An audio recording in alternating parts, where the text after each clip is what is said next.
Hello, friends. Welcome back to Created for This.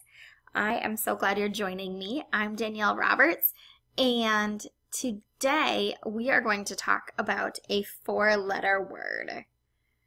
Four letters, R-E-S-T, rest. Now, if you guys know anything about me, which you may or may not, you will know that I don't necessarily like to rest. I do rest, but I always tend to push a little too hard. And I am very, very cognizant of the fact that I need to stop pushing so hard because my body is saying, you need to chill out, girl. And that's hard. That's really, really hard for me because I do not enjoy not doing that. It's hard because I am very, what's the word? I have so many things going on at one time that it's really, really difficult to focus on resting. But I am to the point where I really actually just need to rest. And God is laying that on my heart and saying, okay, I've given you time. Like, you need to stop pushing and just start resting. I don't know if you've ever been in that place, but that is where I am. And so welcome to rest. I am going to be talking about it a couple different times because we're talking about strategy in June. I want to give you a little bit of strategy behind resting and how to fit in rest when you are a CEO. That being said, I'm going to share a couple ways that you can do this, but I also want to talk about what it looks like in the Bible to rest. And I've shared a couple different things previously on rest, and I'll put those in the show notes. One of my biggest blog posts that's constantly shared on Pinterest and that I get hits on basically every day is when God called me into a season of rest. And that just sticks out in my mind so much because we want rest. I really believe that we are trying to find better ways to rest as a whole, as a people, but something's not matching up. And so I'm going to give you a couple ideas as to how to rest because God gives us a great example in Genesis of how he created the heavens and the earth, people, animals, all that stuff, in 6 days. And then he rested.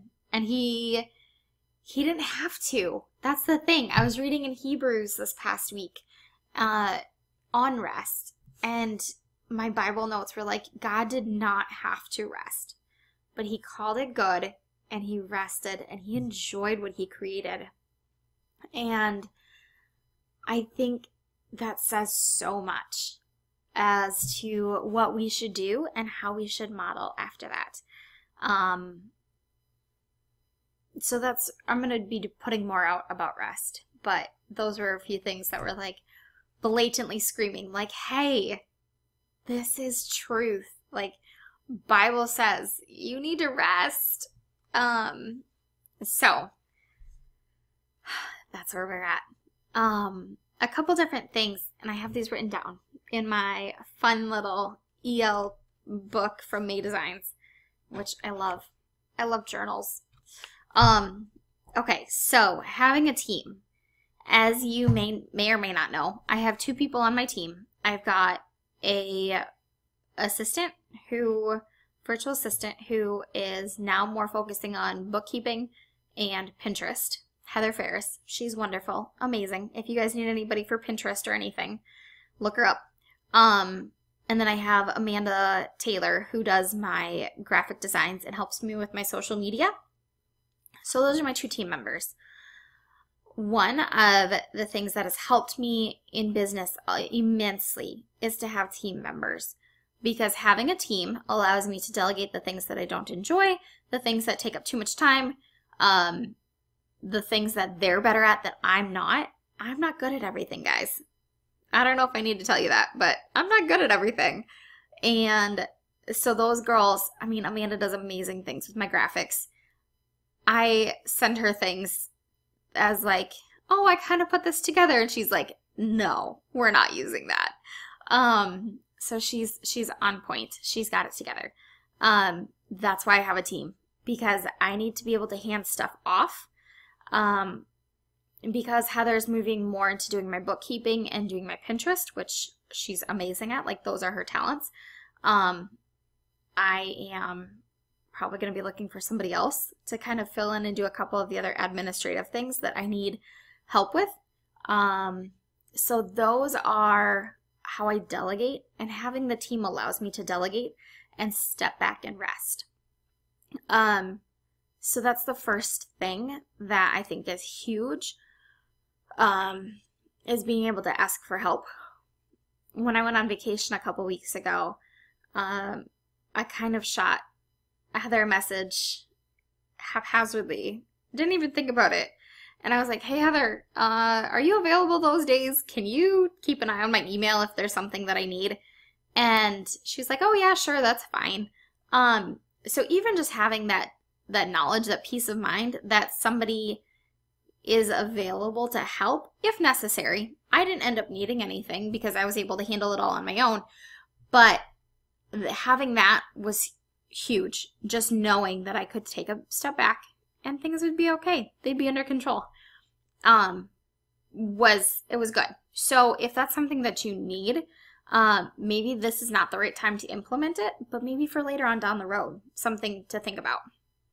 And number 2 is going to be reusing content. Reusing, repurposing, all those good R's of recycling.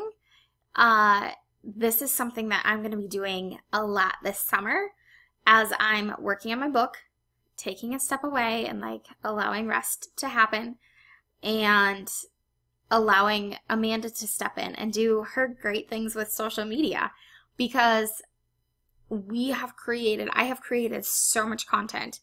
I want to be able to share it more and share it better and allow other people to see it, because with algorithms, heaven knows, people probably haven't seen half of the stuff I've created anyways, unless they're on my blog and they, click through every single blog post or are scrolling way back in Instagram. I don't know about you, but I tend to do a mini blog post on Instagram, and then I'm sure there's stuff that I can pull from that's like amazing content, and people just haven't seen it because it's on Instagram.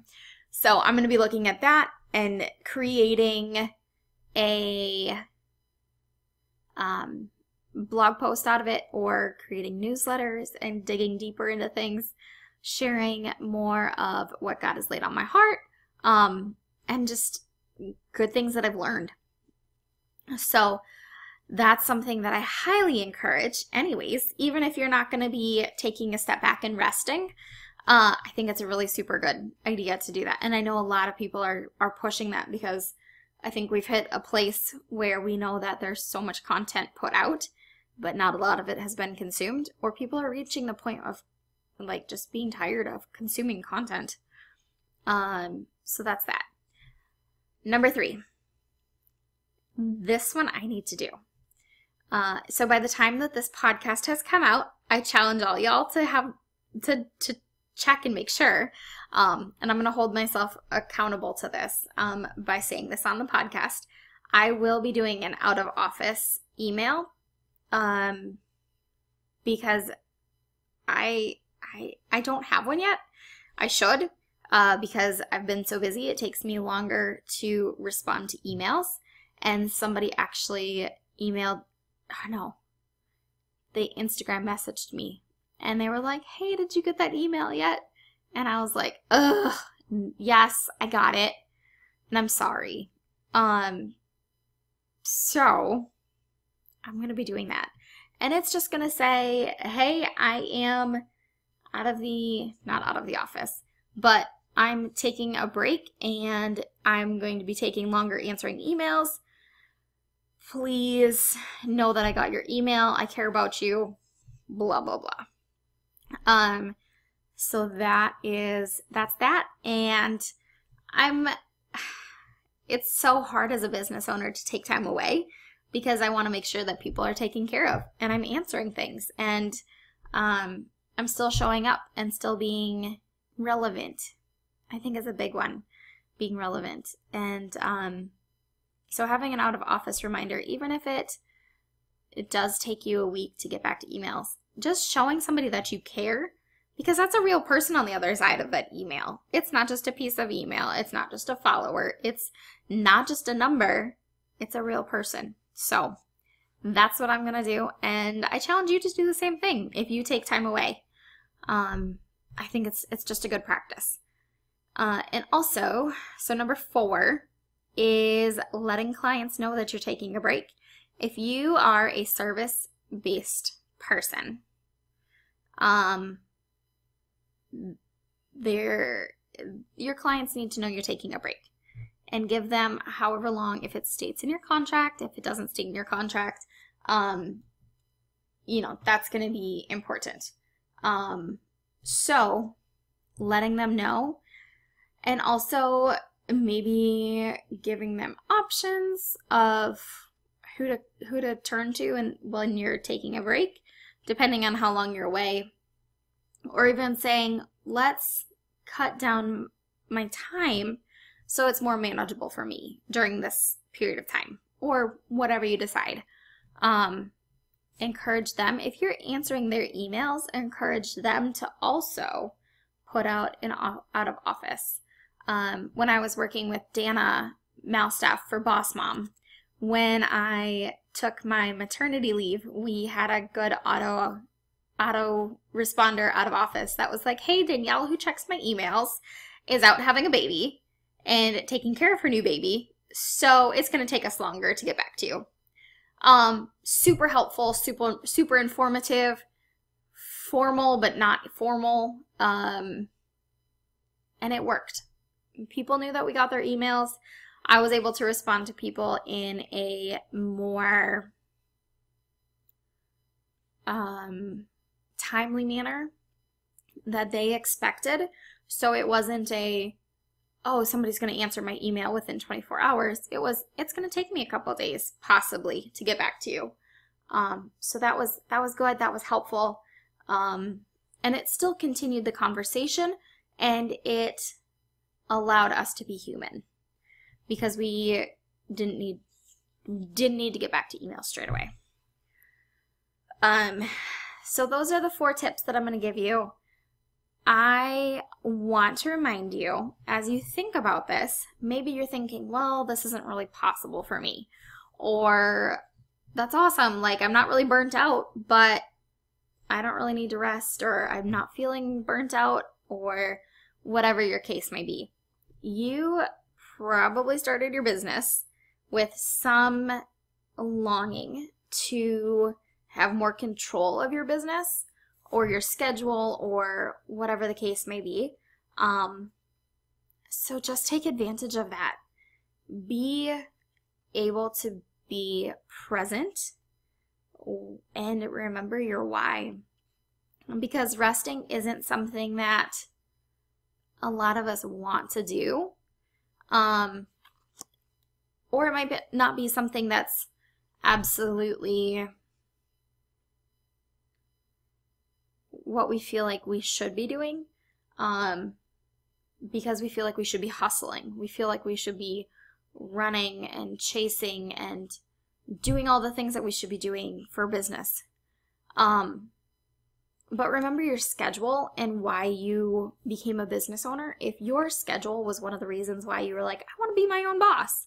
Yes, I'm going to work a lot, but I also want to control what I'm doing. Girlfriend, this is exactly why you should take some time off. Take some time to rest. And that's why I took the vacation that I took in May and did not bring my computer, because I knew that one of the reasons why I wanted to be a business owner was so that I could spend time with my family. And if I wasn't spending time with my family without my business, I was kind of missing the point. So that's my thought on that. So if this is where you're at, just realize that you should take time away and rest. If it's something where you're hung up because you want to hire somebody, but you're not really sure who to hire, you can talk to me. I'm still going to be working a little bit, and I would love to get you set up with my delegated dream team audit so that you can find a teammate or a virtual assistant or a social media manager or somebody who you can delegate out to give you time to rest, because I know how valuable it is, and I would love to have you have somebody that you can trust so that you can take some time away. And you can do that on my website at daniellemroberts.com, and under the Work With Me setting, drop-down menu, whatever you want to call it. And then I'll put it in the show notes as well. So I am off to go work on writing some book, writing some content, and I will chat with you guys later. Thanks for joining me. Bye.